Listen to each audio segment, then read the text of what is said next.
Trump के फैसले के खिलाफ ब्रिक्स की बड़ी तैयारी है। टैरिफ को लेकर ब्रिक्स जल्द लेगा बड़ा फैसला। भारत, चीन, ब्राजील ले सकते हैं बड़ा फैसला।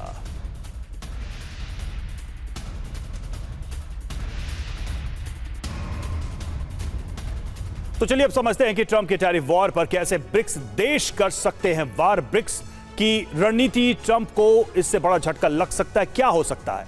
ट्रंप के टैरिफ को लेकर ब्रिक्स जल्द लेगा बड़ा फैसला। भारत, चीन और ब्राजील मिलकर प्रतिक्रिया की तैयारी में जुटे हैं। ब्रिक्स के ज्वाइंट रिस्पांस को लेकर जल्द अहम बैठक होगी। ब्राजील के राष्ट्रपति लुला डा सिल्वा ने पीएम मोदी से चर्चा की और अमेरिकी टैरिफ के खिलाफ बड़े फैसले की तैयारी यहां पर दिखाई दे रही है। तो एक तरीके से ब्रिक्स जो है एक ऐसे ट्रंप टैरिफ प्रूफ प्लान को लेकर आने की कोशिश में है। अमिताभ सर, क्या कर सकता है ब्रिक्स? मतलब आप देखिए, भारत, ब्राजील और चीन ये छोटी मोटी ताकतें नहीं है। खासकर वो सेक्टर जिस पर ट्रंप की ज्यादा नजर है, डेयरी हो और एग्रो हो, और ये तीनों देश अगर देखें तो इन तीनों देशों के लिए ये सेक्टर बहुत ही महत्वपूर्ण है, खासकर अपने डोमेस्टिक इंटरेस्ट के लिए।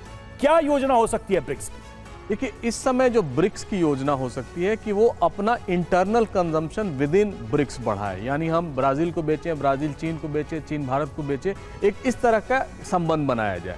लेकिन इसमें सबसे बड़ा है कि ये जो ब्रिक्स के बियॉन्ड जितनी भी शक्तियां हैं, जैसे ब्राजील के बगल में अर्जेंटीना है, उनको ब्राजील से बिल्कुल पटती नहीं है। तो जाहिर है वो डिफरेंसेस को ट्रंप या कोई भी डेवलप्ड कंट्री उसको यूज करता है।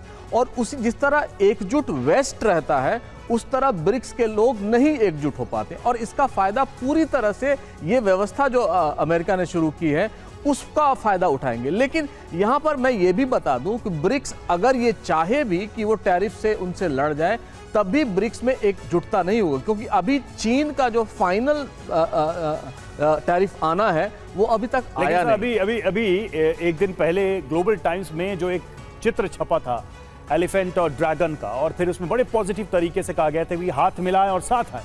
मैसेज तो दिया ही गया चीन की तरफ से, कोशिश हो जा रही है। नहीं, लेकिन पहले भी ग्लोबल टाइम ने कहा है कि dragon and elephant can tango together, लेकिन वैसा कुछ होता इस समय तो नहीं दिख रहा है ना। एटलीस्ट भारत और चीन में जो दूरियां थी पिछले जो 2020 के बाद जो शुरू हुई थी, कम होनी शुरू हुई हैं, और हमने अभी तक ट्रेड उनसे नहीं रोका था। तो ये एक बहुत बड़ा अचीवमेंट भारत ने किया था। लेकिन इसके बाद जब भी भारत और चीन और रूस मिलेंगे, तो जाहिर है इस ट्रंप के टैरिफ के खिलाफ एकजुटता होगी। और हम सब ये मानते हैं कि किसी न किसी तरह ब्रिक्स ऑल्टरनेटिव की तरह एक वेस्टर्न इकोनॉमी के इमर्ज कर रहा है, और इसीलिए ट्रंप ने उसको फिगर आउट भी किया है। वो पहले उन्होंने कहा कि हम 100% ये करेंगे अगर डी डॉलराइजेशन ये शुरू करते हैं तो। हालांकि ये बहुत फारफेच्ड है, भारत ने मना किया है कि हम डी डॉलराइजेशन के पक्ष में नहीं है। लेकिन जिस तरह के डिफरेंसेस ब्रिक्स में हैं, उनको देख के नहीं लगता है कि किसी भी तरह आने वाले कुछ वर्षों में टैरिफ के खिलाफ, और ये तो ट्रंप की नीति है, अगर परिवर्तन होगा